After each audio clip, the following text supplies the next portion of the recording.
அதுக்கப்புறம் 29ஆம் தேதி அந்த பொண்ணு வந்து நாகப்பட்டினம் ரயில்வே ட்ராக்கு கிட்ட வந்து பிரேதமாக கடந்த மாதிரி நாகப்பட்டினம் ரயில்வே போலீஸ் எங்களுக்கு சொன்னாங்க. எப்போ உங்களுக்கு கால் வந்தது? 29ஆம் தேதி ஃபோன் பண்ணிச்சு பாருங்கள் அந்த பொண்ணு, அவ்வளோதான். அதுக்கப்புறம் ஃபோன் வரல, எதுவுமே வரல. இவங்களுக்கு எந்த கான்ட்ராக்டும் இல்லை. இவங்க வந்து லோக்கல்லே தேடிட்டு இருந்துட்டாங்க அந்த பாப்பாவை.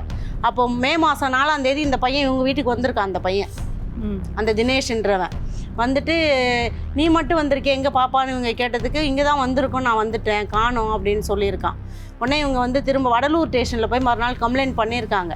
அவங்க என்ன பண்ணிட்டாங்க, இங்கே நாங்கள் கேஸ் எடுக்க மாட்டோம், வேளாங்கண்ணியில் தானே உங்கள் பொண்ணு தொலைஞ்சது, நீங்கள் அங்கே போங்கன்னு சொல்லிட்டாங்க.